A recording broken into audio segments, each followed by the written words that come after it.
I think we're good.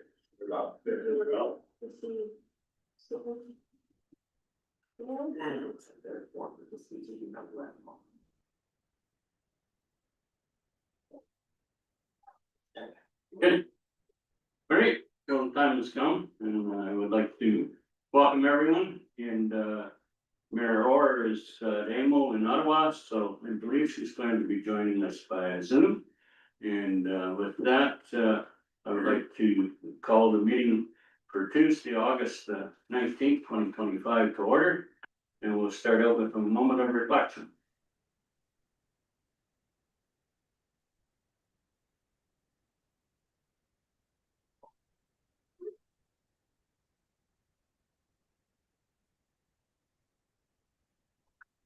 Thank you. And we'll move on to confirmation of the agenda. And I would like to add one item to the agenda package, and that's the process for hiring a new CAO. So I would like to put that on 8.5 or down there someplace. So with that, any a motion that the council agenda dated August 19th, 2025 be approved as circulated and amended. Moved by Margaret Bell, second by Councillor Vaness. All in favor? Opposed? Carried. Mind everyone a declaration of pecuniary interest? Seeing none, we have no closed session report. We move on to consent agenda. Would anyone like to see anything moved or discussed? Councillor Jack Bell. Can we pull 6.4, please? Yes. Councillor Marco. I was also gonna pull 6.4. Okay. Discussion on that. Anything else? Would you like to discuss it or pull it for a later date? Or later? Could we discuss? Yeah. Yes, I Okay. agree. Okay. So. I'm fully in support of this, of Norfolk County's, letter. I'm concerned that, farmers are gonna be considered money launderers or terrorist financiers. $10,000 in cash may seem like a lot, but when you're moving stuff around, it's not a lot of money. And or I'm also gonna say service clubs. Hmm. When you go to the bank with cash receipts after a night, and I'm gonna use the steak stag that happened last week over at Downey. Probably going into the bank with more than $10,000 in cash. So I don't think that someone like a service club, a farmer, anyone that deals with cash, I don't like the idea of pushing cash out of circulation. So I would like to see some support for the original motion from the Township of Autonomy South Monaghan regarding Bill C2. Thank you. Councillor Marco. Yeah, I second that. I just think it's another example of government overreach.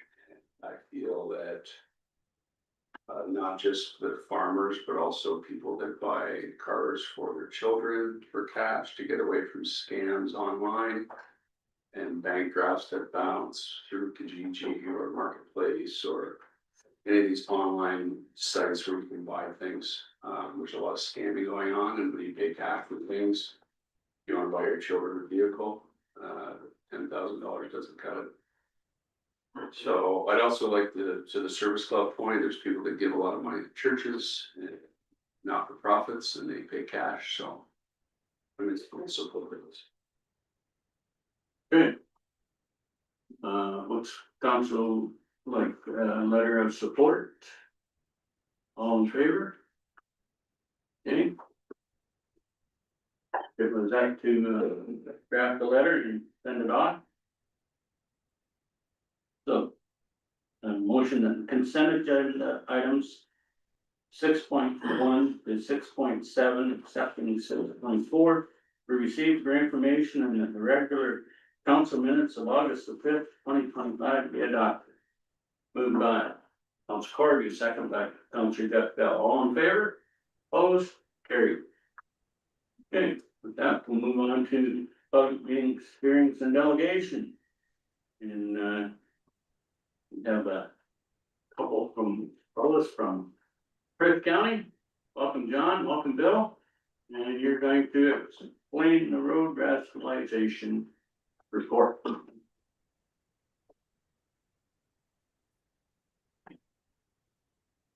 Thank you. Morning, Deputy Mayor Will Wellman and members of council. I'm John Cullen from the County Public Works Department. With me is Bill Wilson, our Director of Public Works. And joining us virtually is David Perks and Matthew Buttram of Tatham Engineering to present our road rationalization study. Back in 2020, County Council approved a road rationalization process intended to assign ownership and responsibility for certain roads within our network to the most appropriate municipal authority. This process was developed from a guiding document published by the Ontario Good Roads Association and involves a systematic review comprised of 3 steps. First being a criteria-based assessment, a principle-based assessment, and a special considerations review. In early 2024, the county received submissions from the local municipalities for roads which were to be considered for upload to the county. As well, all county roads were evaluated through the rationalization process to determine if there is any potential downloading of roads.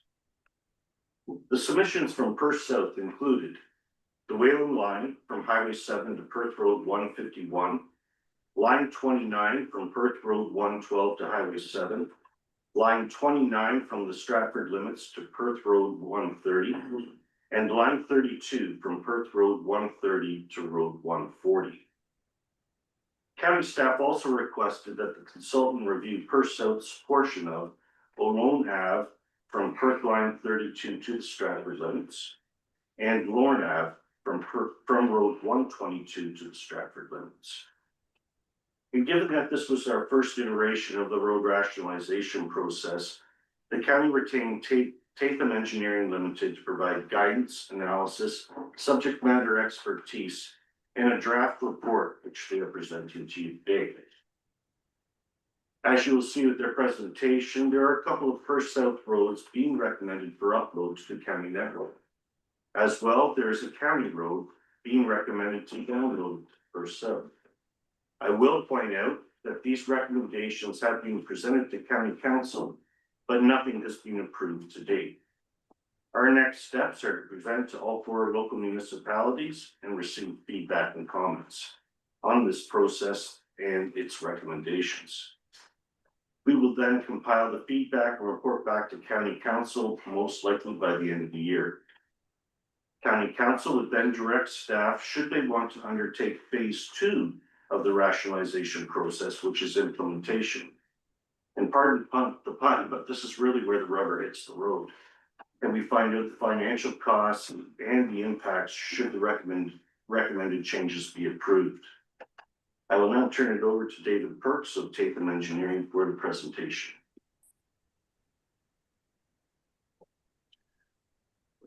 Thank you, John, for the intro. What we're going to do here is we're going to walk through the rationalization study presentation, take us through some of the steps a little bit high level at the start here, just to go over how we came up with the criteria, the process that we took, and the findings, and maybe a little bit more focus on how that's impacted Perth South. Go to the first slide, or do I have control of this?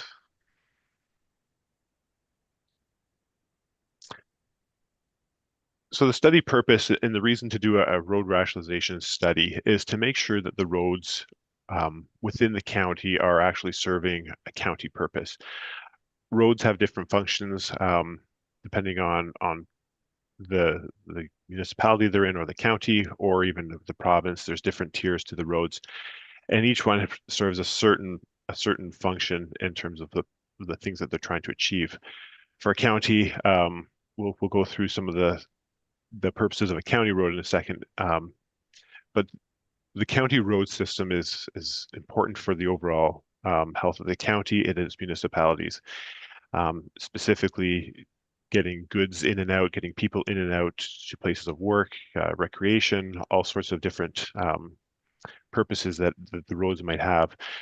And if the road system isn't maintained to a certain standard, that can start to impact the economic growth of the county and its well-being, and of course its municipalities. And realizing that there's a finite resources in terms of maintaining the road network, it's very, very important that that resource, that pool gets allocated efficiently to make sure that the road network is being maintained to its optimal use. Next slide. And next one, that's great.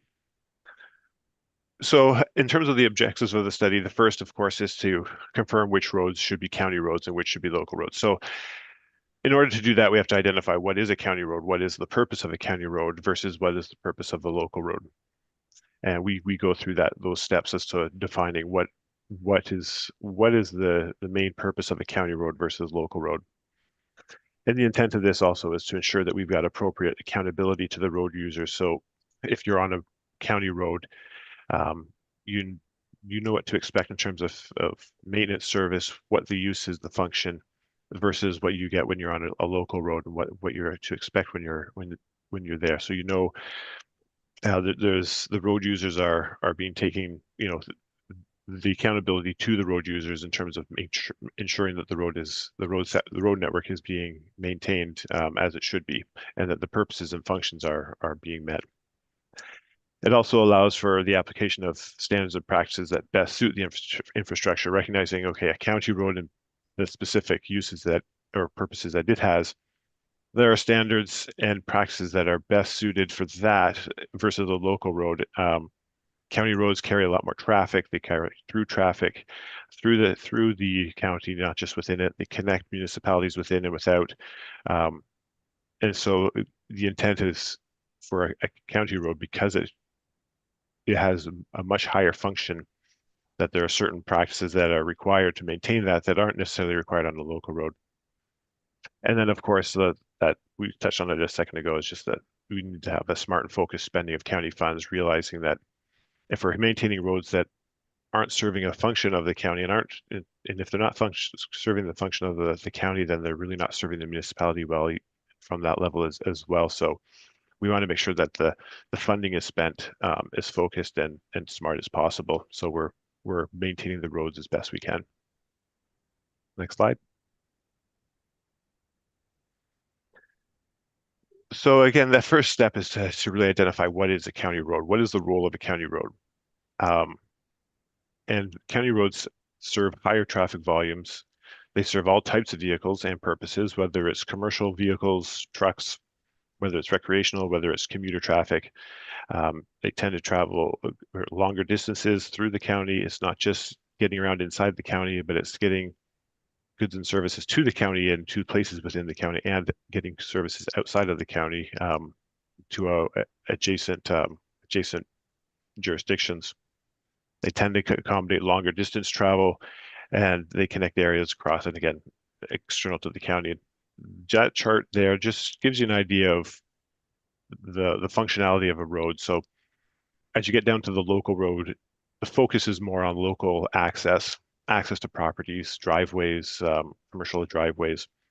And then as you get into the higher functions, then it's less about getting people to the properties and more about getting people and goods between places. A collector road will collect traffic from the local street, distribute it to the arterial, and then to major arterial, and so forth. A county road would be considered an arterial road. Next slide.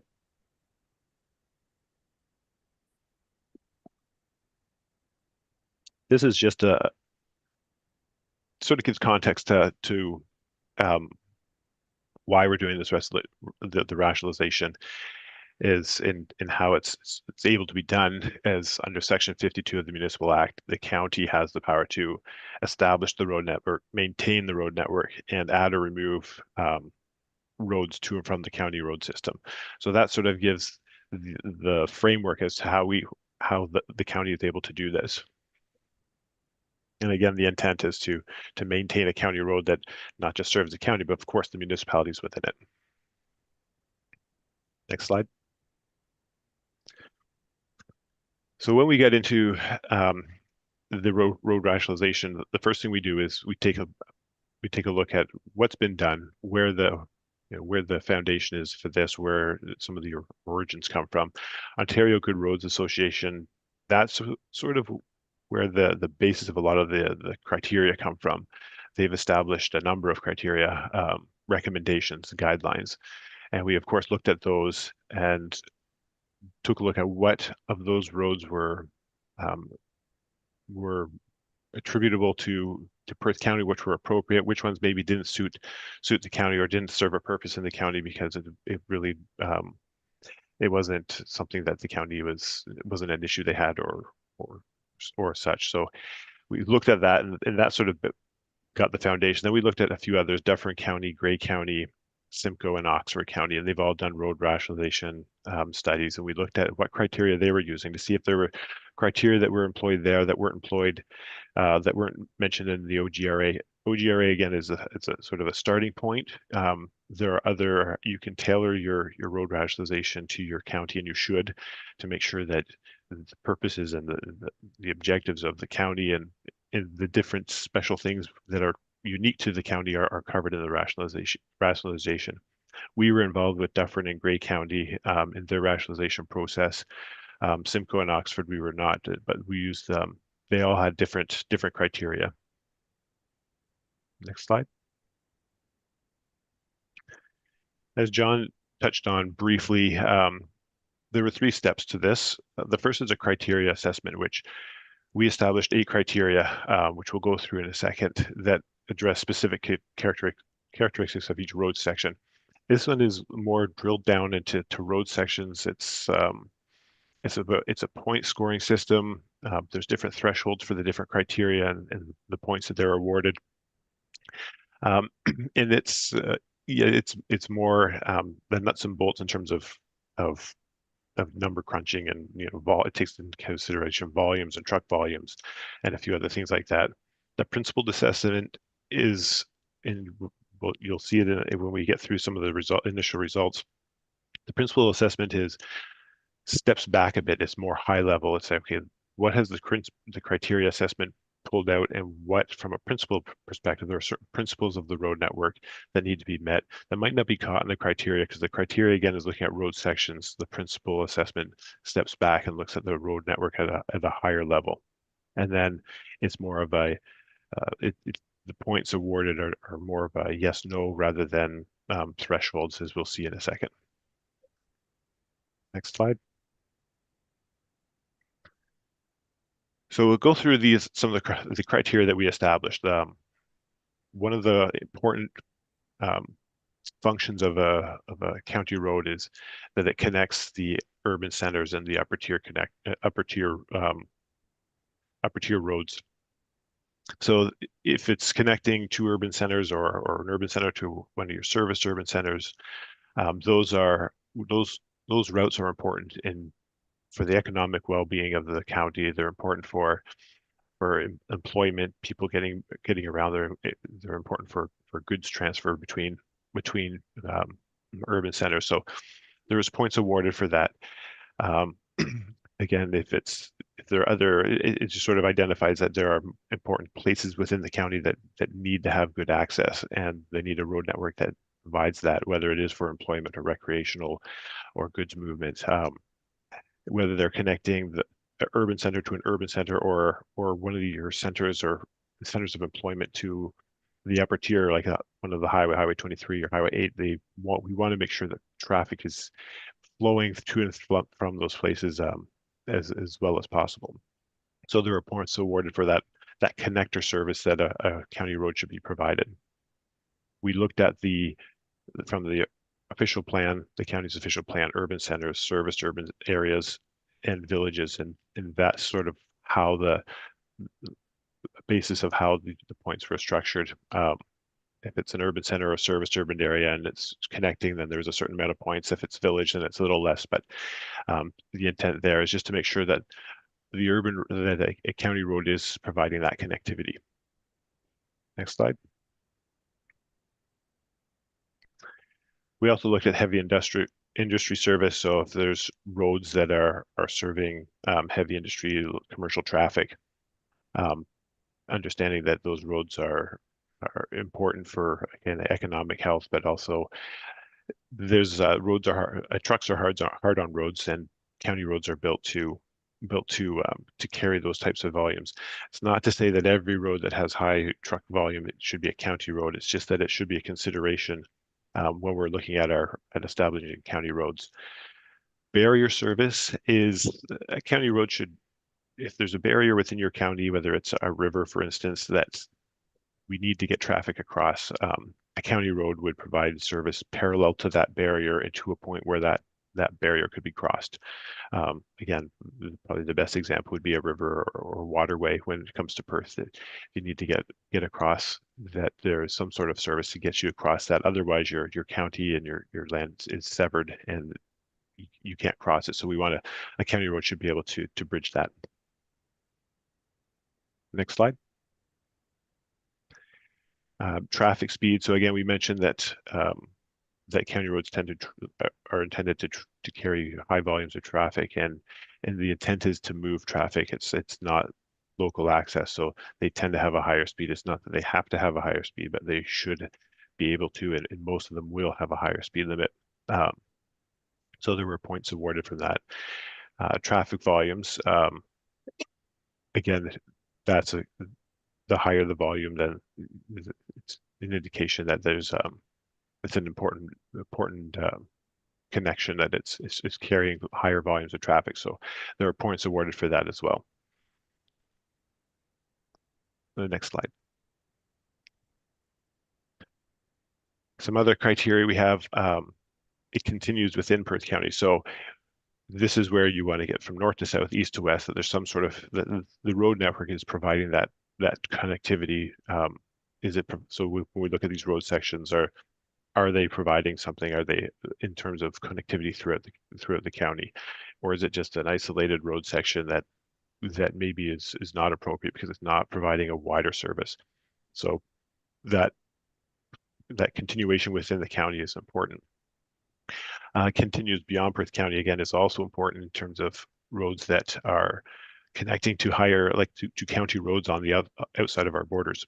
Again, that has a lot to do with getting goods and people in and out of neighboring jurisdictions and Perth jurisdiction as well, whether they're going to work or traveling for recreation. You want to make sure that your traffic as they leave the county is continuing on a upper tier road network, and it's not just being dumped into a local road. So at the same time, we don't want to download a road necessarily that is serving a high function on the other side of our borders. So we want to make sure, again, that helps with the connectivity through the county. Next slide. And then we have the bypass, and that's where we have a county road that might be coming into an urban center.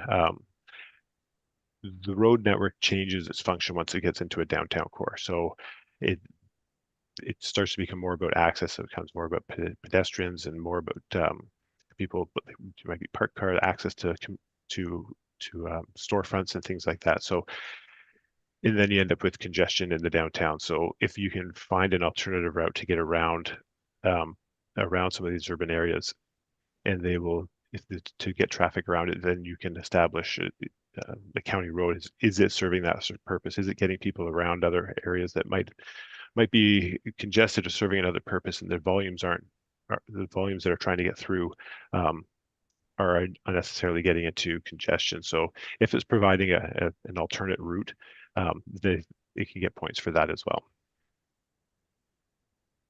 Next slide. Now here's the points section for the criteria. So this is based, again, we went through a lot of the OGRA and the other road rationalization studies, and this is where you have to set the points that each road scores, and you have to set a threshold. So we've got a threshold here that if based on these scores, if a road hits equal to or greater 6 points, then that would be considered a county road. That 6 points is relatively consistent across the rationalization studies that we've looked at.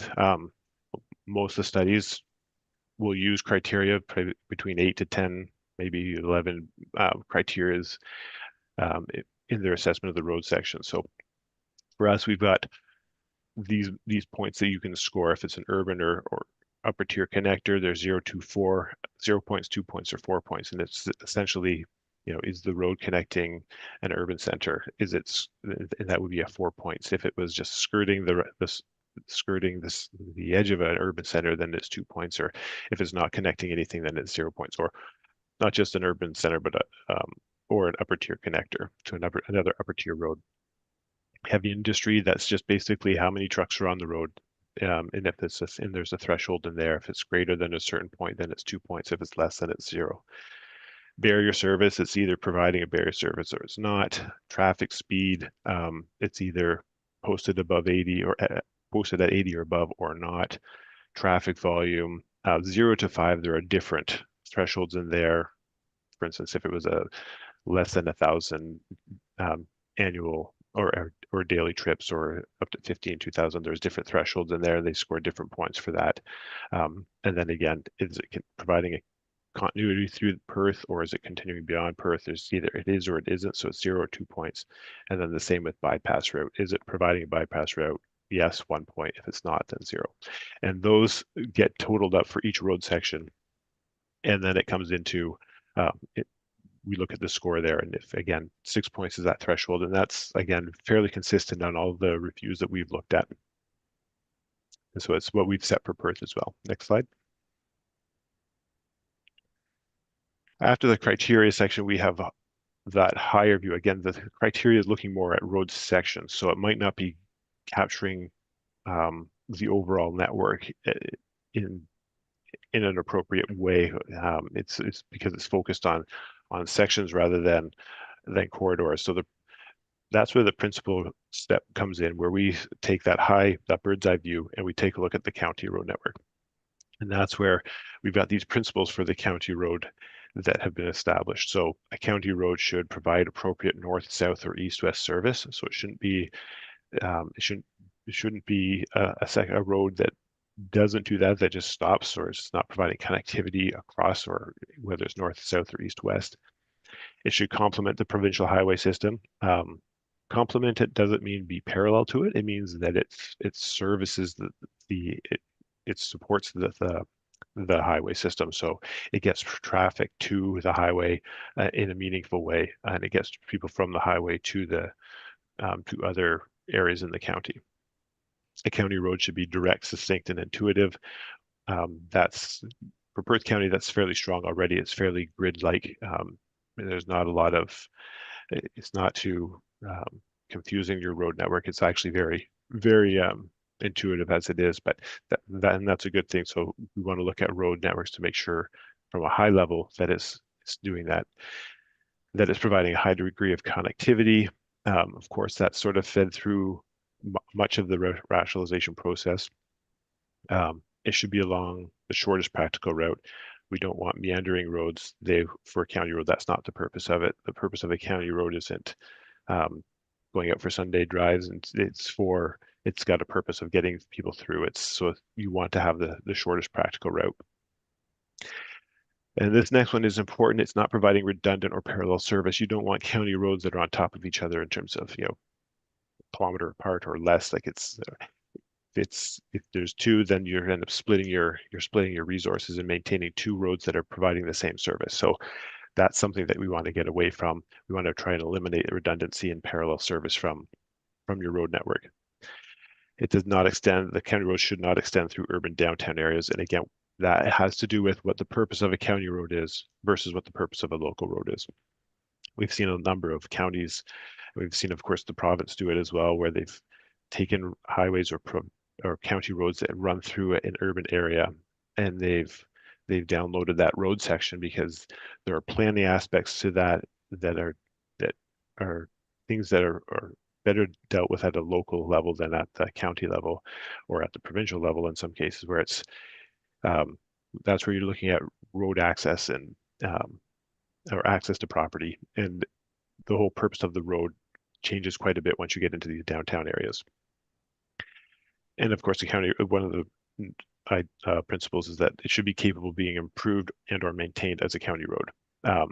There are certain aspects of a county road that if you can't take a road and build it or improve it to county standards, then it shouldn't be within the county road network because it won't be able to serve the purpose of a county road. Next slide. So for the principal assessment, it again is more of a yes, no for each of those sections, each of those principles. And if a road scored 5 of 8, then it would be consideration for a county road. Again, these are steps in achieving a road rationalization. So we can't just take the criteria and say, here's your road network. And we couldn't even just take the principal section and say, here's your road network. We have to put the two together in order to sort of get a better picture of what your road network is going to look like. Next step. The overall county road system right now, there's 39 roads, 89 sections, just shy of 500 kilometers. Within Perth South, how that breaks down is 15 county roads, 22 road sections, and 109 kilometers approximately. That center line kilometers. So that's what we've looked at. That's before we start. That's the existing condition of your road network. Next slide. And John mentioned at the start, we didn't just look at the county roads. We also, the county petitioned the municipalities to provide road sections that they wanted considered for upload into the county system. So overall, there are 11 roads that were identified across the county, 14 sections for 78 kilometers. Within Perth, there were 5 roads, 6 sections, and John went through these as well. Lorne and Olone down near the west side of Stratford, Whale and Line down at the south limit of the municipality, and then line 29 and 32 again just outside the outskirts of Stratford. So those were the roads within Perth South that we looked at in terms of, were they better suited to remain as local roads? Were they roads that serve the county purpose and should be uploaded into the county system? Next slide. So now we get into the road rationalization results.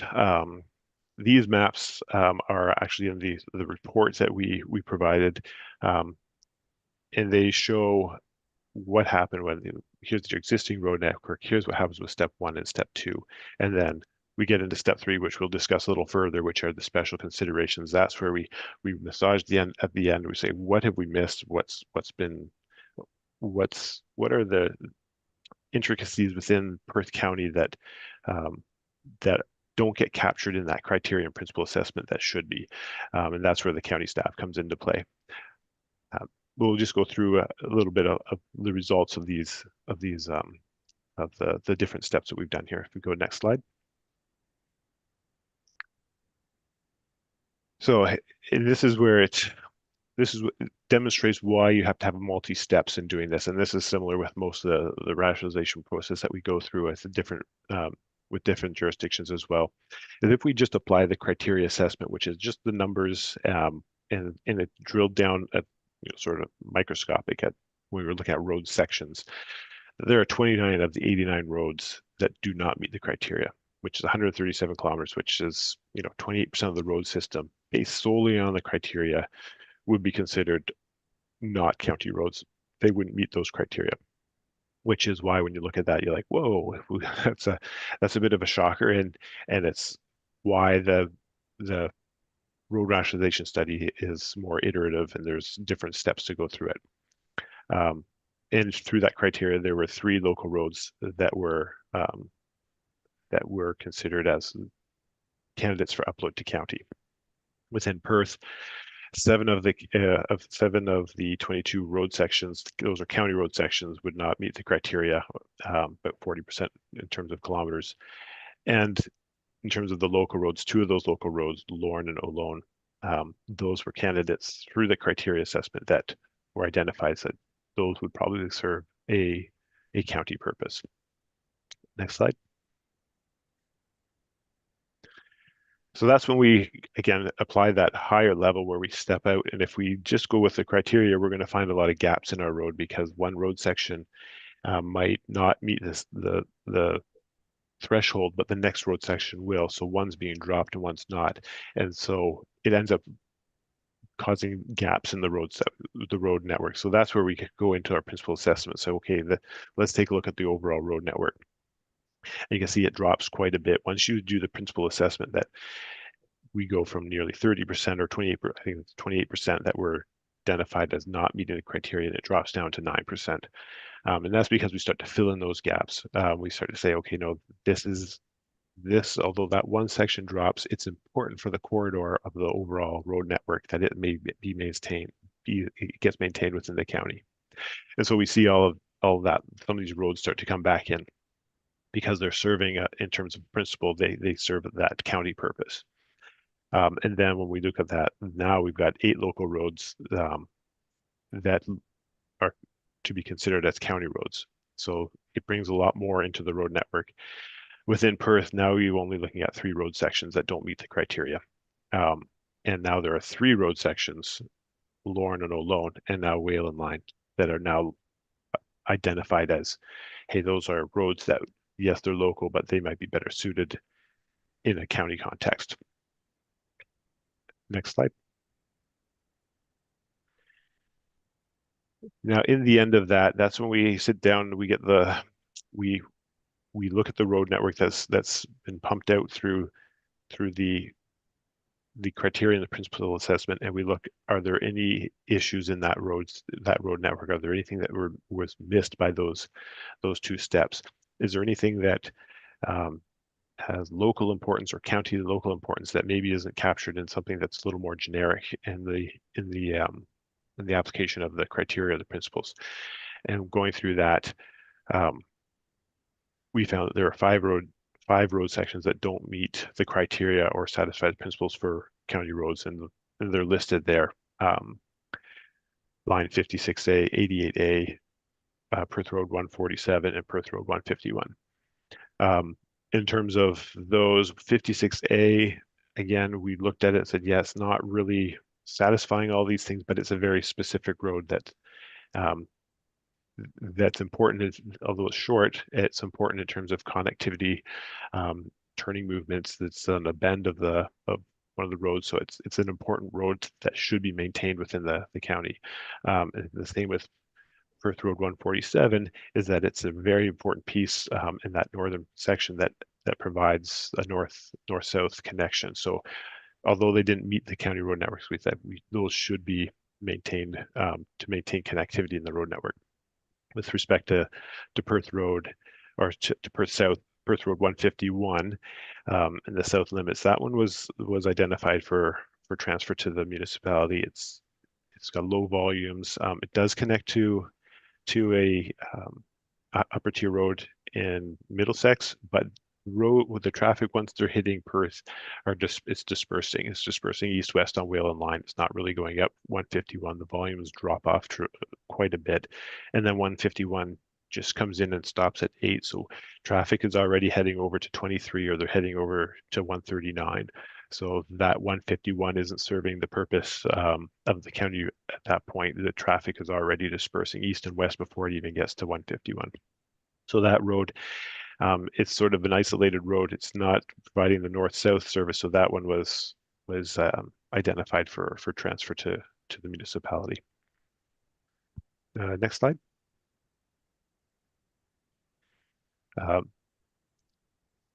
For the other roads within Perth South, so there's 2 local road sections that meet the criteria and satisfy the principles, and those are Lorne and Olone on the west limits of Stratford. They sort of provide, they're bordered, because they border with Stratford, it's determined that, and they carry quite a bit of traffic. They provide connectivity to Perth Road 32 as well. It was just felt that was better, that um, facilitating of the maintenance of those roads is probably better suited with the county and dealing that with the upper tier of Stratford rather than the municipality. And they are serving quite a bit of traffic through that area and providing connectivity to 32 and then into Stratford. So those were identified to may be transferred to the county. Whalen Line is also recommended in the south limit to be transferred to the county. There's a gap in Whalen Line between 151 and 139. It's experiencing a lot of traffic. It connects all the way down to Highway 7, so it made sense to bring that into the county road. It's also a border road with Middlesex, so that's it's serving a county purpose in that respect. So that road was also considered for transfer to the county. Next slide. So this just provides a bit of a summary of the roads that are to be maintained as county roads in terms of kilometers, and those to be transferred to the municipality. So we have 8 kilometers being transferred to the municipality, 488 to be maintained as county roads. Now that's, of course, of the existing county road network. So there's not a massive change in terms of the road network isn't seeing an overwhelming overhaul or any of that sort, and that's not what we would expect to happen either. We would expect there to be smaller sections. Whenever we do these processes, it's never an earth-shattering, oh my goodness, we're transferring this many roads. It's always relatively minor. There are transfers, but this is sort of in line what we would do, maybe even a little bit less than what we would normally expect. Go to the next step. Next slide, please. And this again, just as a breakdown by municipality. So line 88A in North Perth, that was to go from the county to municipality. And then as we just discussed, Perth Road 151 going from between Whalen Line and Perth Line 8 to be transferred to the municipality. Next slide. And again, it's just some more summaries of what we've discussed. So those are the roads in this respect of roads that are being transferred to the county from the municipality. So you can see there that of all the roads that we were looking at within the county, these 3 roads were the only that were identified for transfer to the municipality. These 3 roads within Perth South. Next slide. And it's just based on kilometers, what we're looking at in terms of what's being transferred to and from. So this again is all captured in the report. For South, we have going to the county 7.8, coming from the county 9, so it's a reduction of 1.2 kilometers. Next slide. The next steps that we have here, John touched on them as he in his introduction. The findings have been presented to council. They're now being to county council. Now they're being presented to local municipalities, and we'll go through that and solicit feedback. Provides a summary to county council, and then it goes into phase 2. Or seeking approval to go into phase 2, and then, as John mentioned, that's where as he said, the rubber hits the road. That's where this is the easier part of figuring out what the road network should look like, and then actually putting that into place. That is a more difficult and it's a longer process to do that. Go on to the next slide. In terms of the road rationalization plan, what that phase 2, this just gives an idea of what it looks like, and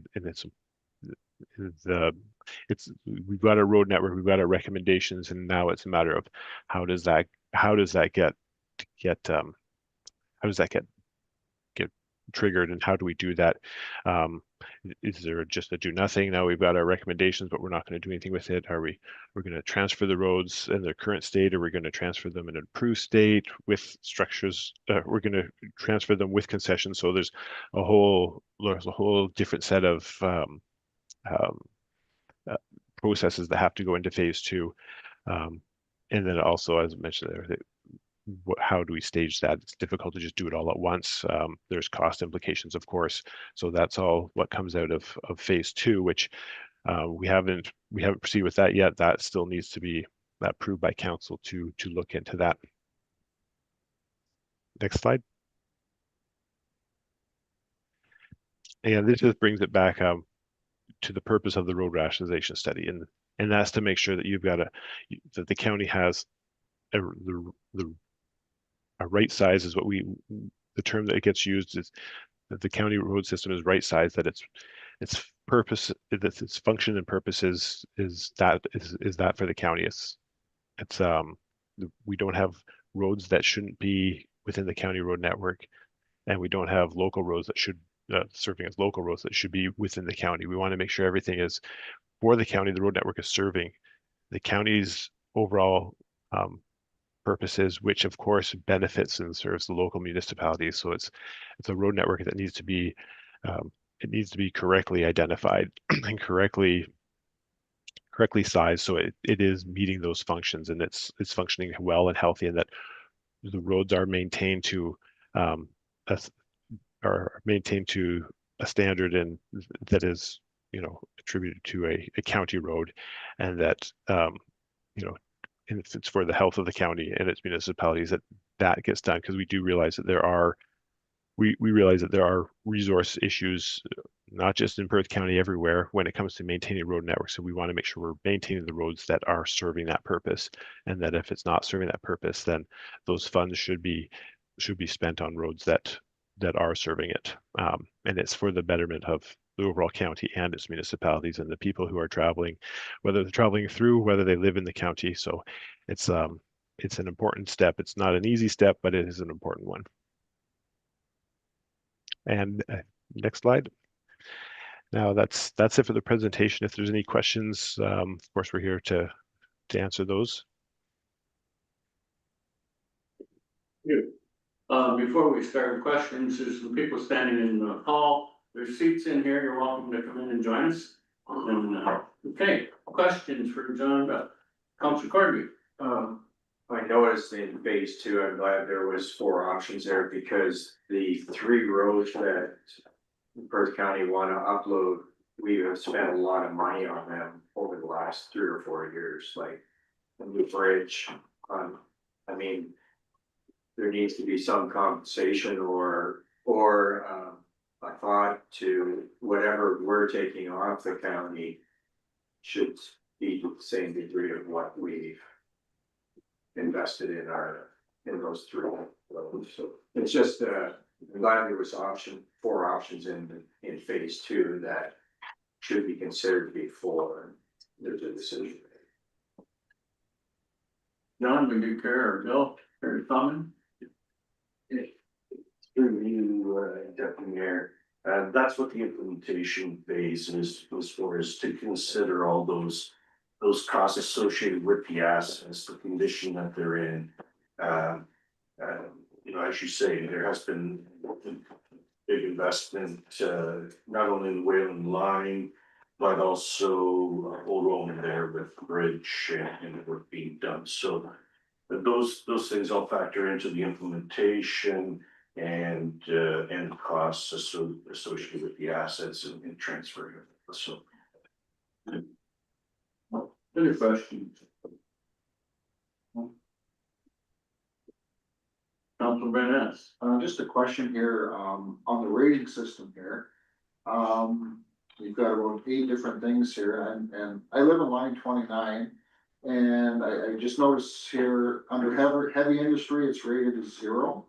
And yet all the heavy traffic coming out of the south side of Stratford, the right industrial park, all of that traffic that heads north or west comes down line 29 to hit road 130, and yet it's scored as a 0. like we have as many trucks on that road as we do cars. I'm just curious why the score is 0. Here to comment? Through you, Deputy Mayor, maybe I can have David answer that. Okay, David, could you answer that question? For sure. That's the volumes there, the threshold. So the volumes on line 29 just were not they didn't hit the threshold that we're experiencing on other roads that do have a higher level of trucks. So although there may be, it's not to say there's not trucks on line 29. It's just that not hitting that threshold as compared in context of the other municipal or the other county roads. So that's where that's come from. Why it's scored as 0. It's not that it's not generating any, but it's that it's not hitting our threshold. Let's see if I can dig up the truck numbers here. I believe it's 102 trucks in a day. I believe that's what we're looking at. So it's just not. It's again, it's not that it's not experiencing the traffic.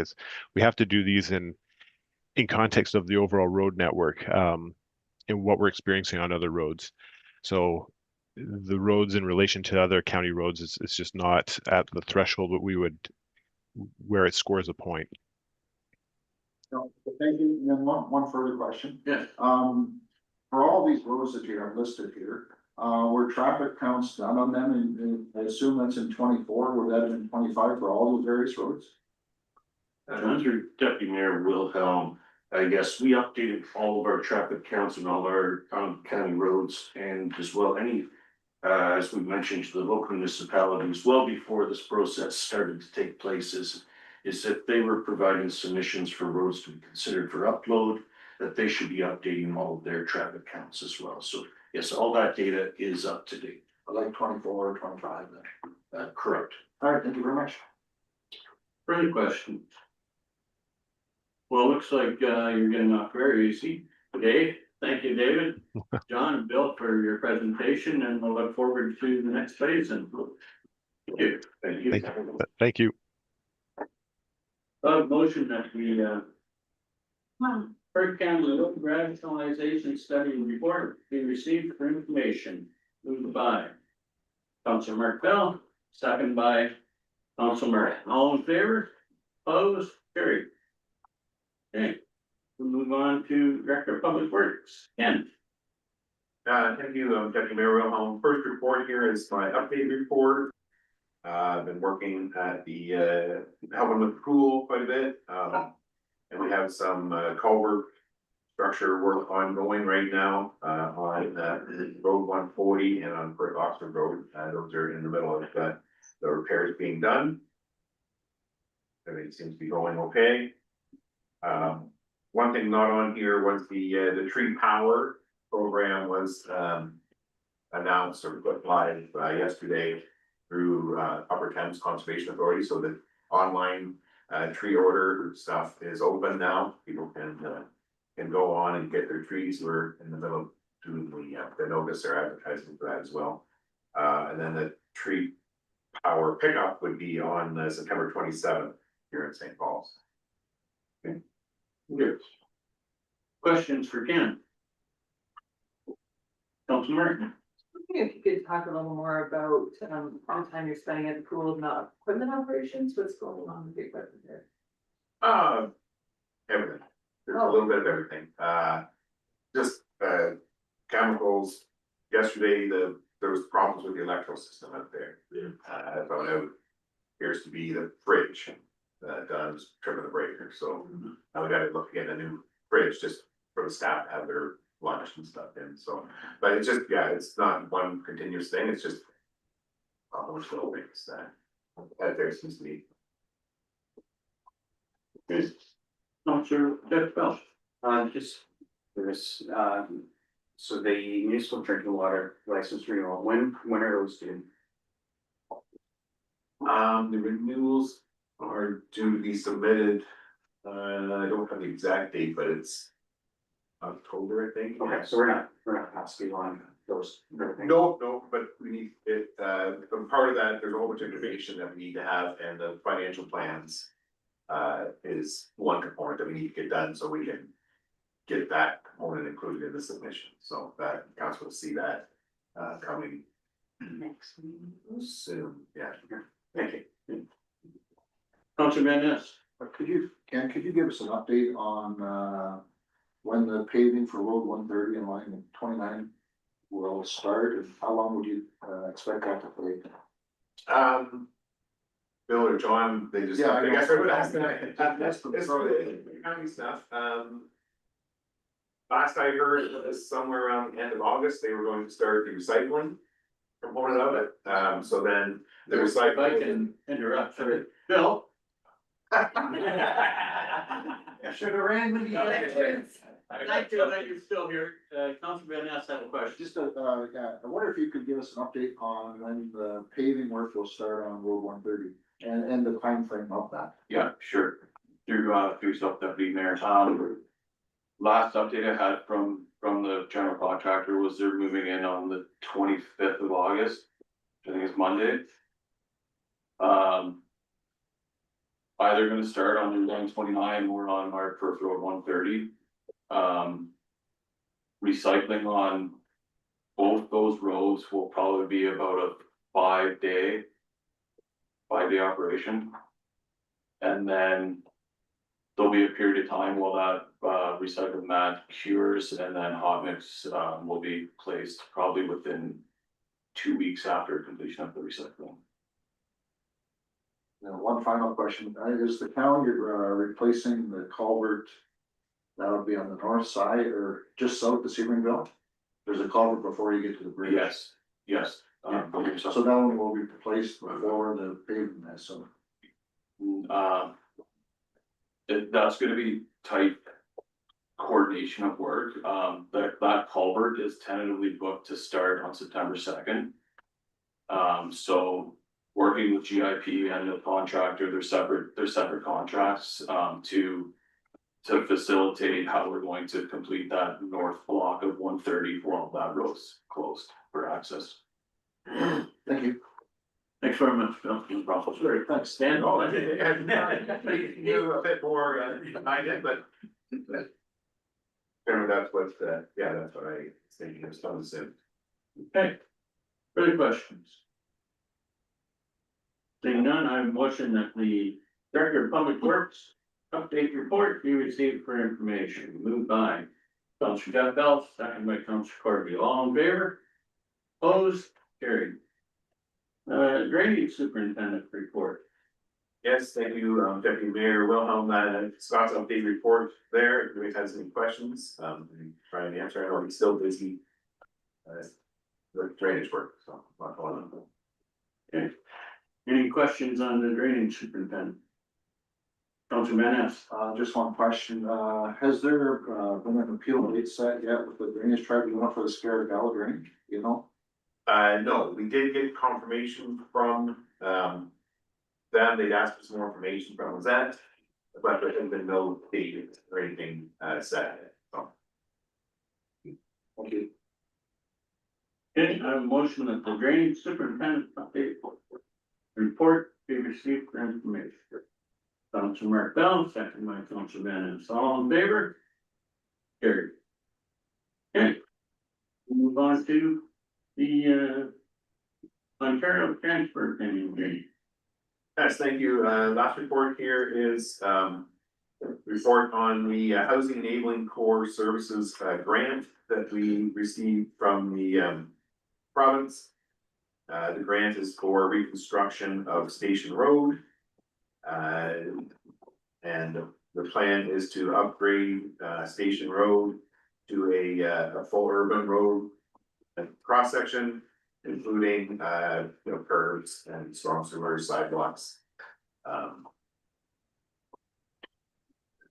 Which is tied to the approval for the development that. For the project. Excuse me, this is not a public hearing.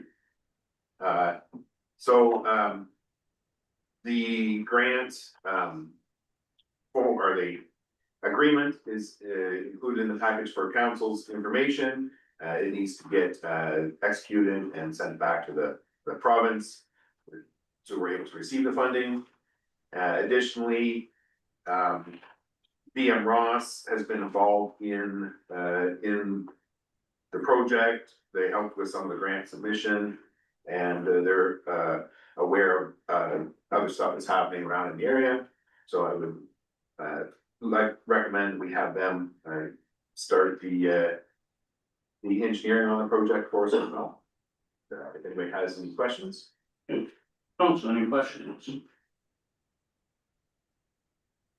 Okay, Council Martin. I'd just like some clarity on this, so if we move forward on this and the housing and sewer bill does not go forward, what then? Through the deputy mayor, the grant, agreement has all the information in there, and if it doesn't have any conditions, it's tied to enabling housing, and that there's lands in the area that are zoned properly for that, so, yeah, it's kind of it's for the road to enable housing in the area, but not tied to these specific developments on the road. So if we go ahead with this and the Cedarville subdivision does not go ahead, do we still get the grant funding either way? Yes, as far as I know, that's, Thank you for that clarification. Council Jeff Bell. So the scope that we are looking at, goes to over, and is that the same thing that was identified in the road report for what was going to be happening, that we're pulling ahead from 2028? yes, correct. Thank you. Council Brad. This road has been, the studies here show it's been on the books since 2018 to do that road. It was reaffirmed in 2023. It's been in our budget since 2022 to do this road. And the costing in 23 was over $1.1 million to do that part of the road. I guess the question I have is, talking to residents in Sebringville, there's been a lot of concern about water sitting in the spring. Part of the engineering talks about storm sewers along the road. Will that include taking some of the storm sewer pressure off of the Huron drain coming off of Huron Road? And can we include the scope of cleaning out the Iberton drain at the same time? It hasn't been cleaned out in over 25 years. What's do to clean that drain out to help get rid of the water in the backyards of people? Can we include that in the scope, or at least talk to them about that? Student deputy mayor, I think, the Taylor drain, that's the municipal one up near the Highway 8 intersection.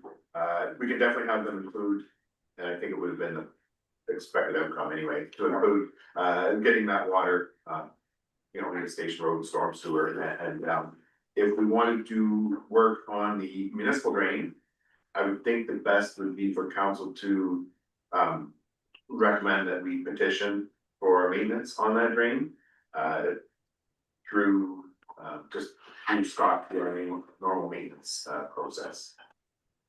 If that's what we want to do to proceed with that. Council Corby. We know how long it takes for engineering and all that stuff. I think it's something that should be started, and at worst, we're at $19,000 on engineering, but it's something to me that should be started. It's found money. It's like $1.2 million. And if it goes ahead, it's good for all of us, but if it doesn't go ahead, we're at 90. I see no risk in it. Yes, I think Ken indicated that no matter what, this engineering report would have to be done when we rebuild the road anyways, so whether we rebuild the road in 26 or we do it in 28, we're gonna have the same cost as far as engineering. Is that right, Ken? Correct, yes. Further questions? Okay. I have a motion here that the council of the township of Perth authorize the mayor and clerk to execute the Ontario Transfer Payment Agreement for the Municipal Housing Infrastructure Program, Housing Enabling Core Servicing Stream. And further, that authorize BM Ross and Associates Limited to complete the engineering design for the reconstruction of Station Road. Moved by Councilor Van Ness, seconded by Councilor Corby. All those in favor? Opposed? Carried. Anything else, Ken? That's all, thank you. Great, thank you. We'll move on to the accounts. And I have, put the accounts on the floor. I have a motion that the accounts payable listing dated August 13th, 2025. For the period of July 31st to August 13th, 2025, in the amount of $498,755.37 be approved. Counselor Jeff Bell. Second by Counselor Mark Bell. Questions? Counselor Mark Bell. I see the bleachers are on the payload if we, and then I see it later on in our reports. Paid that out yet? Or is that just? Tracy. Yeah, it's going to be paid out, but it was already approved by council to be paid, so we've got the check ready. The report that's coming next is where we're going to pay it from, because that was what I was gonna bring forward. If you choose not to go with this, then we can just journal entry it to a different account. Counselor Van Ness. Just a question on roads and brush and tree removal here. There was a payment made to Lang Brothers for work on 140 line 29. Was that because of the storm, or was that scheduled work we had? Would you know, Ken? That was from the storm, yes. Is there more work to do in the township from that storm yet? I know they're working on some yesterday. Not sure if there's any more cleanup needed. In addition to what they are working on right now, but I think we've got most of it cleaned up. Okay, thank you. Further questions? Seeing none, ready for the question, all those in favor? Opposed, carried. Okay, move on to the bleachers. Pretty dirty merit. So, as I said earlier, council asked me to kind of come up with the area we thought we could spend that 16,000 from. So we came up with the community safety and well-being reserve. It's been sitting there for quite some time and not been used. So, it currently has a balance of 18,000 in it. So we, I suggested that we use that to fund the bleachers. So if there's any questions. Okay, questions? Councilor Merkel. How did we get to the odd number of 18,000? Usually we give. Yeah. Around. Yeah. So it's like every year there was money put into the operating and then put back, so it's just kind of an odd number, so. Can I? Hello? Hello. Sue, Good you are morning. here. Yeah, I am here. Can you see me or no? No. We can hear you, Can't- but we can't see you. Can you see me now? Nope. Is this Okay, I just want clarification. It's the Community Safety and Wellbeing Reserve. It's not the Wellness Fund that we're taking it from, right? Correct. Okay. I'm fine with it coming from the Community Safety and Wellbeing Reserve. Okay. Thank you and good morning. Good morning. For a motion that the committed $6,000 payment for bleacher replacement support being paid through the Community Safety and Wellbeing Reserve. Moved by Councilor Corby, second by Councilor Martin. All in favor? Opposed? Carried. Okay. So we'll send a check to that. Move on to Lizette. Thank you, Deputy Mayor Wilhelm. You have my update report, pretty standard. I've changed the formatting of my report a little bit and changed it to categories, so this is where the bulk of my time is being spent. Fuel is being migrated to the tax clerk, so he's taken over a lot of the input of the payroll, and I still help with checking and uploading, so that's going well. As Ken said, we just received notification from the appeals tribunal requesting further information on the Square drain, so I think now things are going to see some movement. So the next step is they're reviewing all of the documentation, the additional documentation as well, and they'll send us an order with next steps.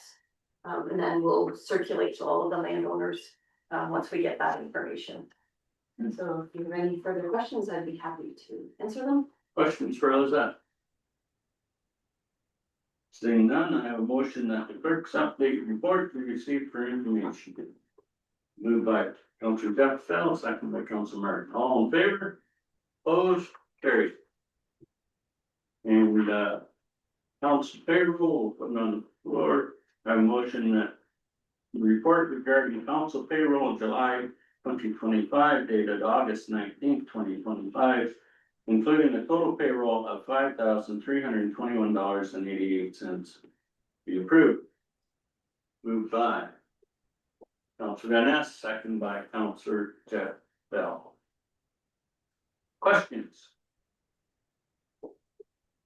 Seeing none, I'm ready for the question. All those in favor? Opposed? Aye.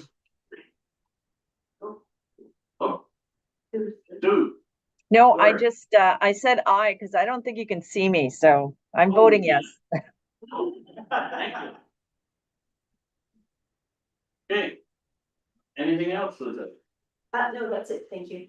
Okay. We'll move to, CEO. Fred? Unfortunately, this is your last report to council. It is, unfortunate for council, fortunate for me perhaps. As you all know, I have decided to retire, and this report here confirms all of the work that we've been doing for the last 4 years together, along with the staff team. I've had a chance to connect with each of you and express my thanks and gratitude for your support and collaboration, and certainly the staff team here is well positioned to carry on, and I even surprised myself when I was putting this together about you know, how much work we've actually done in the last 2 years. But perhaps more importantly, the fact that the council has supported you know, the foundation and building of the organization and preparing this team and staff for the next chapter. You have my report there, and of course, thank you. Thanks to all of you. Thanks to our team, both in the office and on the front line, who, you know, I always worry when there's those snowstorms and we're sending people out while we're telling other people to stay home. You know, those are the true heroes of public works, and you know, thanks to Ken and Scott for leading that team and serving the community with respect. So there's my report. Thank you. I appreciate all that we've been able to do together, and I think the Deputy Mayor has identified an opportunity to talk about the next steps, and I would encourage you to do that. So thank you. Okay, questions or comments? Councilor Martin? Just wanted to add a quick thank you for your leadership, and you've left leaving Perth's better than you found it, so. Thanks. Thank you. Okay. Seeing no other hands up, Fred, on behalf of Mayor and Council and staff and residents, we thank you for your dedication and steering the township forward over the last couple of years. And we wish you and your family all the best. I appreciate it. Thank you. Okay, I have a motion that the CAO report dated August 19th, 2025 be received for information, and that the clerk be directed to draft the bylaw for September 2nd council or 2025 council meeting, appointing Tracy Johnson as acting CAO effective September 11th, 2025. Moved by Councilor Corby, second by Councilor Van Ness. All in favor? Opposed? Carried. Okay, as I mentioned at the start, I think it's imperative that we start on a hiring process, and I don't believe Fred's gonna change his mind. So, I think we need to look at a hiring process, and what we've done in the past. We've hired a consulting firm in the past to basically sort out and bring some resumes and some options for CAO.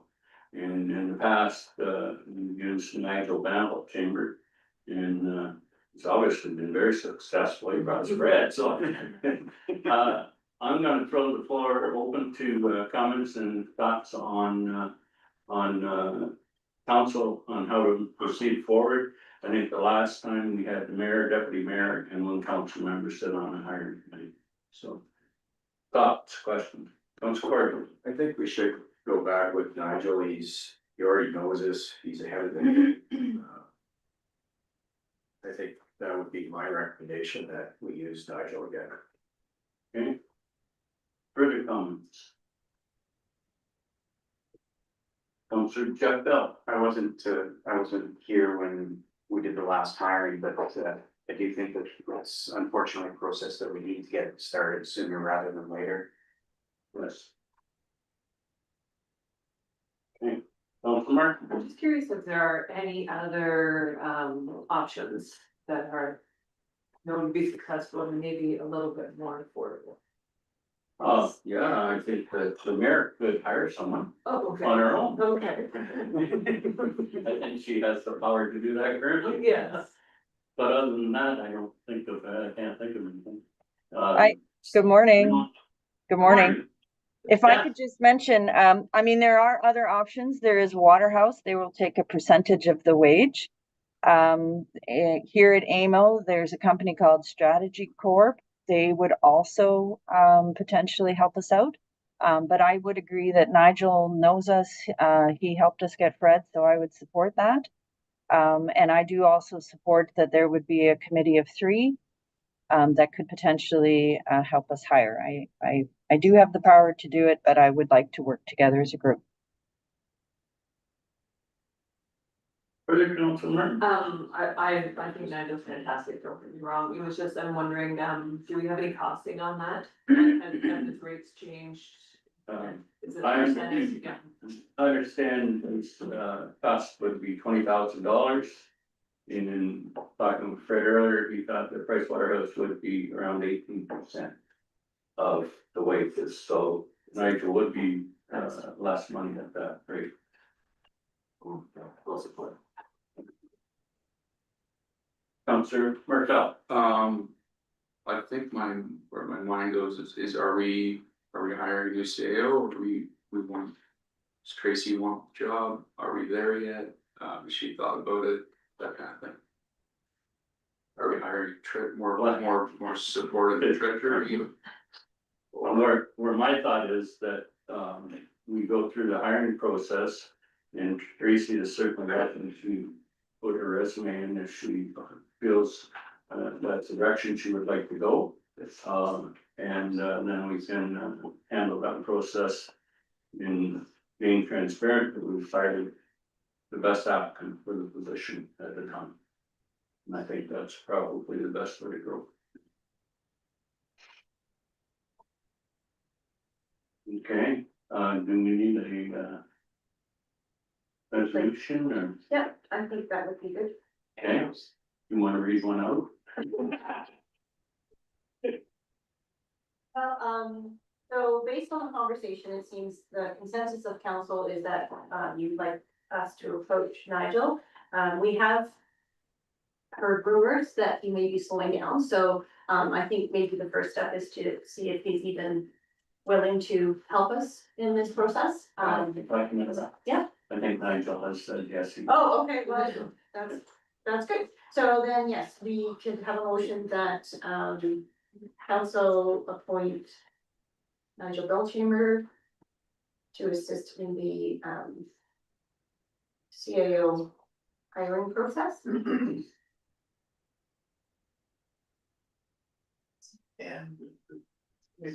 And appoints. Thank you. Yeah, mayor. Deputy mayor. And you want to appoint the one council member now? Yes, Okay. is there anyone who would like to be on?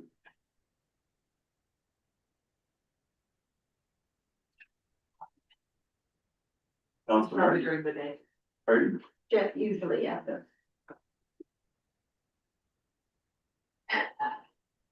Council Corby? Yeah, I'll do it. Okay. Great. Okay, so the motion is that the CEO, that, council, requests Nigel Hill Chamber to assist in the, CAO hiring process and appoints mayor, mayor, and councilor Corview as the hiring committee.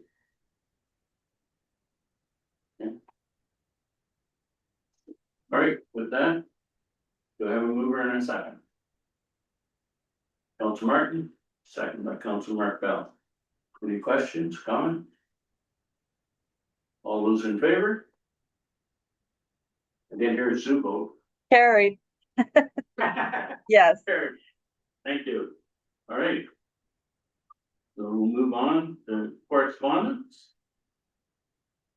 No correspondence? Not at the time of the agenda, so, as council is aware, there was, one fund sent out yesterday, and those items have been forwarded to, Mike Jones and Karen Baker as requested to be part of the EA process review. Okay, thank you. Council report. Let's start off with Council Martin.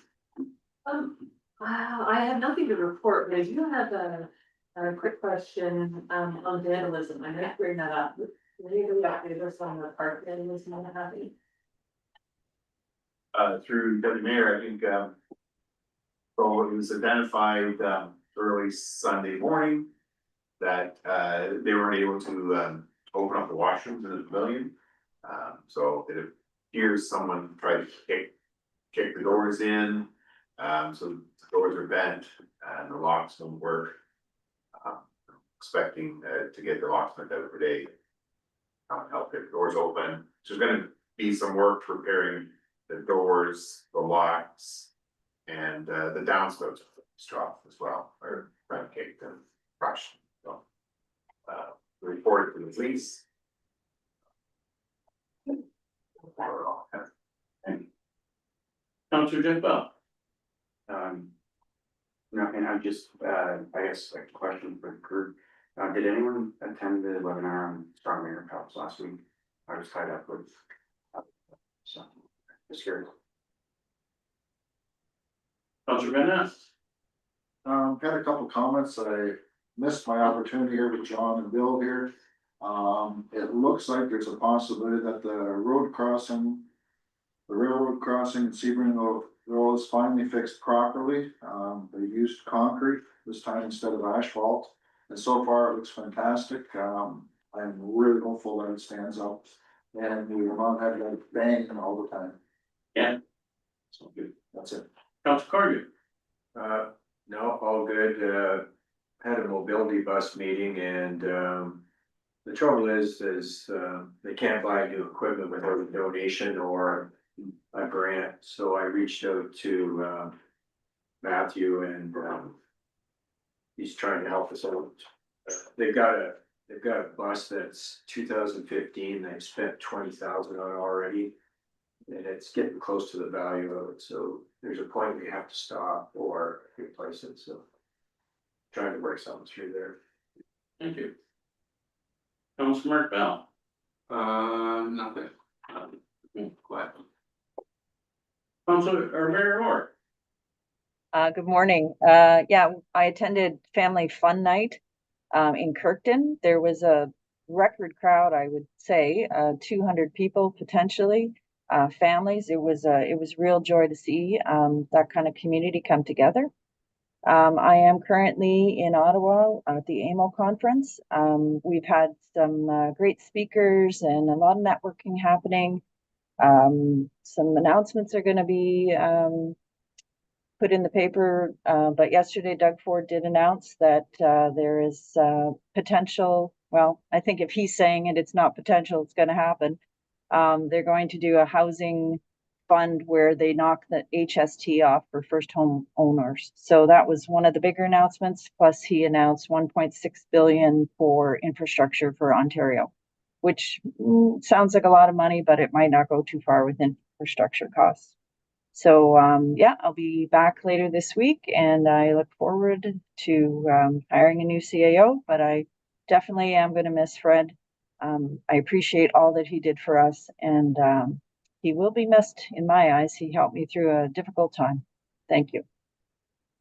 Okay, thank you. I hope you push your way to the front of the line for that infrastructure money.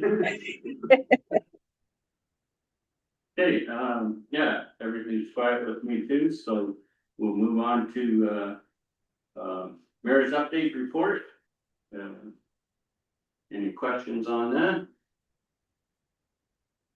We have a motion that the report regarding the mayor's monthly activity for the month of July 2025, dated August 19th, 2025, be received for information. Moved by Counselor Jeff Bell, second by Counselor Corby. All in favor? Opposed? Carried. Bylaws. Move on to bylaws. I have a motion that the bylaw 31/2025 being the bylaw to authorize entering into an Ontario transfer payment agreement for the municipal housing infrastructure program, housing enabling core service stream, be given first, second, and third readings and be properly signed and sealed. Moved by Counselor Van Ness, second by Counselor Corby. All those in favor? Opposed? Carried. Did I hear you say yes, Sue? Sure, yes. Thank you. Okay. So, announcements. Counselor Jeff Bell. Just wanted to bring up for the third year now.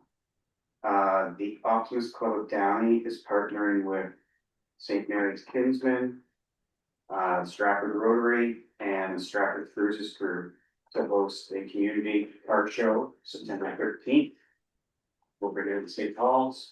We have, it's an interesting one. This is entry by food bank donation or donation to the Rotary Aquabox program.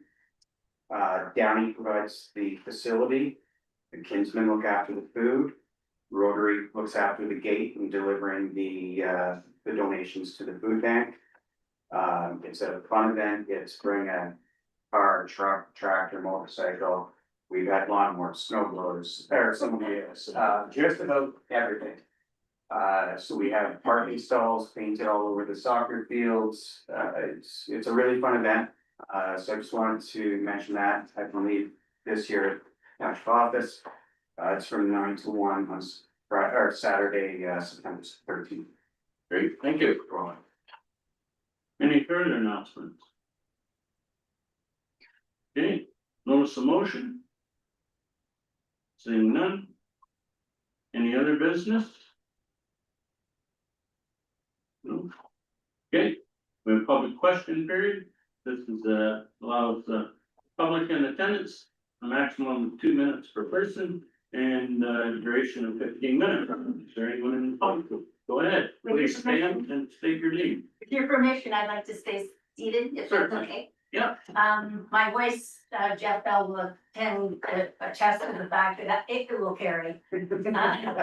Sorry, can I have your name? Diane Lockhart. Thank you, Diane. Council has received qualified third-party reports identifying unresolved risks. Has council formally directed that these reports be independently reviewed and responded to, or has no such direction been given? Sorry, I don't believe there's been any direction. We are waiting for the PA to be finished.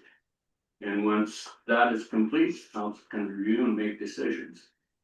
Do we have any timeline as to when this BEA will be? I think they were talking early September. Yes. And that would be public and. Yes. Thank you. Okay, anyone else? Yes. My name's Doug Lockhart. Yes, Doug. I'm just curious when it comes to the environmental study for the subdivision, okay? Now, as you know, I've been there 70 years, okay, looking at this thing. we've had an environmental study about 30 years ago, and the first time a proposal was, and it was a negative effect for to proceed. And then we had another environmental study by, I think Bob Scott, did it when he was trying to do, and it was a negative report. And whenever you get the report from, and if it's not a negative report, my question would be, how would the environment change? Because I understand the world's several million years old, and I haven't seen any big changes in 70 years. So I would just be wondering if a positive one came out, what your action would be regarding questioning those results. Just say, being, there's already been 2 studies done on the very same property. And as I can tell from a visual inspection, I can't see anything that really changed here. And if it was there for the last 70 years, it could have been there maybe a million years, who knows? Doesn't really matter. So what is your process when you have conflicting things? Like, I just want to know what your process is on something like that. Well, I would think that, we would have BM Ross compare the reports and see what the difference is and why. Okay, and would that be done by an independent or Probably by BM Ross, a BM? who's our, we hire them. But are they not paid by the developer? No, Who pays them? first sub, First sub pays them. yes. Okay, so, and I trust you people. Not so much on the developer, okay, and the people, so I know you are good people, and you'll do the right thing when it comes to safety. Because that would be just a real mess if something went. Now, the other thing, just a note, and I'm not in it, but we had a drill well boat dry several weeks after the test well went in, so I don't know if that has anything, it's probably been like that a million years, so, but I just wanted you to be aware of it. Thank you, good. Yes, So, your name, please? Adrian Tully, Thank you. I just wondered, there are some municipalities that would include, member of the community in a hiring committee for a CIO, and I just wondered if that might be something that could be considered. And then I have a question about the decision. So has council only approved $19,000 for engineering on Station Road? Or has the decision effectively committed the township to advancing full road reconstruction before an environmental assessment is even complete? The council's only committed 19,000 for an engineering report. And, the resolution has already been made on the hiring committee. Okay, one more question. Is the Station Road design that, I understand that there was plans to redevelop Station Road regardless of the subdivision? Is the engineering design being completed as a standard reconstruction project, or one that meets the requirements of the housing enabling, or like, because it might mean that Station Road reconstruction, if it was just Perth South doing it because it needed to be done, might be different and involve more with the housing enabling funding. I stand to be corrected, but I believe the engineering is going to be up to urban standard. Is that correct, Ken? Correct, yes. Yeah, so an urban standard. Okay, Thank you. thank you. Yes, Captain Winhold, given the CEO's departure and the confirmation that BM Ross is only reviewing the development consultant's work, does council agree that proceeding at this point could risk advancing a non-compliant environmental assessment that could be subject to the Ministry of Environment intervention, which has happened in the past? right now I see no reason why there would be an issue. We haven't even seen the report, so I can't comment on that. Through the chair, I can confirm that, through both the applicant's consulting team and township's consulting group, that all of the requirements of the MECP are being complied with, and that there have been no concerns expressed to the township of any potential or risk of non-compliance to the environmental assessment process. Adrian, one more question. Actually, there has been concerns raised about compliance with the process. There have been no concerns raised by the MECP, which is regulating the process. Okay, and I understand that agency and ministry input for the environmental assessment process is to be made publicly available.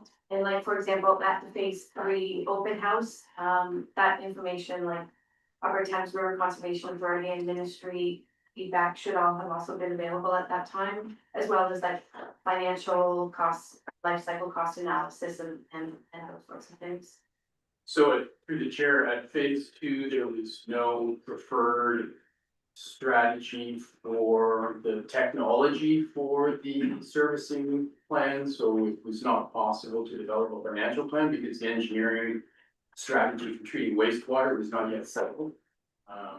Once this strategy and technology are committed, then the expense related to those pieces of infrastructure can be calculated, and then a financial plan would be more readily available.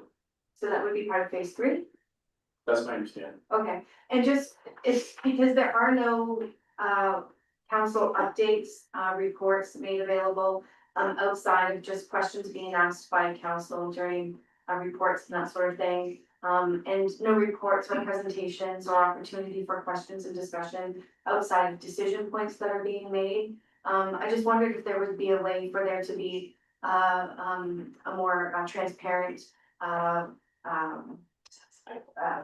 sharing of information, because it doesn't even sound like council has all the information that they probably should know as co-proponents of the environmental assessment. I mean, as co-proponents, it's not just waiting for the developer's consultant to provide their recommendations, because again, I mean, they have their job and our council has their job. The developer's responsibility ends where council begins, and for example, the developer's not going to be too concerned about it being affordable to the township, so that's like the township's responsibility. So if a lot of the confusion and questions and everything would be completely avoided if there was a really transparent process that included regular updates and sharing of information, and if there appeared to be a willingness to at least consider public input. Well, you're certainly welcome to have public input, as you are aware, and that will all be considered when phase 3 is presented. We are being very transparent. We are sharing all the information we receive, and once we receive the EA process for phase 3, that will be shared with everyone when council receives it. And there will be questions again to ask the developer, anyone you prefer. DM Ross will be certainly able to answer questions as well. Kathy. So I have another question, well, or maybe it's a statement a little bit.